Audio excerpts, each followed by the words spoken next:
rates settle down, which means we need the inflation picture to settle down, is going to be difficult to make a resolute call for the end of volatility. There could be, a bad CPI print tomorrow, or there could be a good one.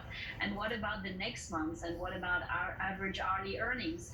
So we think that the first few months of the year are going to be complicated. That said, this type of volatility is an opportunity. We don't think it's a massive risk. We don't think central banks are going to make a policy mistake. And that creates entry point for those companies with good balance sheets and sustainable growth ahead.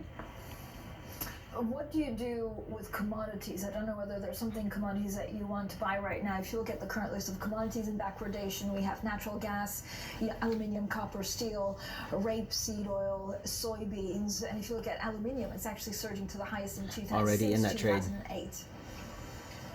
We think that the situation is going to improve. So any type of shortage, bottleneck, or price pressure are likely to improve as the year proceeds. So it's likely that we have seen the best days of a number of commodities, except for the ones that are going to be supported secularly, like lithium, like copper, like wood. We're sort of trying to differentiate here and really think that what we are seeing right here, right now, is somehow a bit of the remnants of 2021, some remnants of the reopening, massive liquidity amount. And this is a picture that we should put, in the back mirror and really look forward now.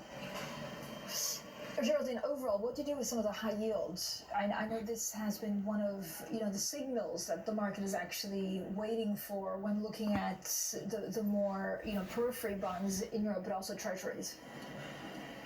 Well, yes, we think it's a bit early still in that area, except for, being very selective and bottoms up, which our credit analysts are doing.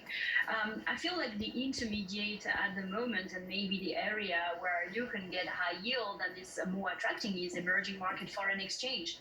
We have there extremely active central banks that have been ahead of the major ones, which is very rare. And even in some, higher quality emerging markets, you can have liquid carry. All right, interesting. Geraldine, thank you so much for joining us. Geraldine Sundstrom, their portfolio manager for asset allocation strategies at PIMCO. Now, Smart Conversations continue on Bloomberg Surveillance.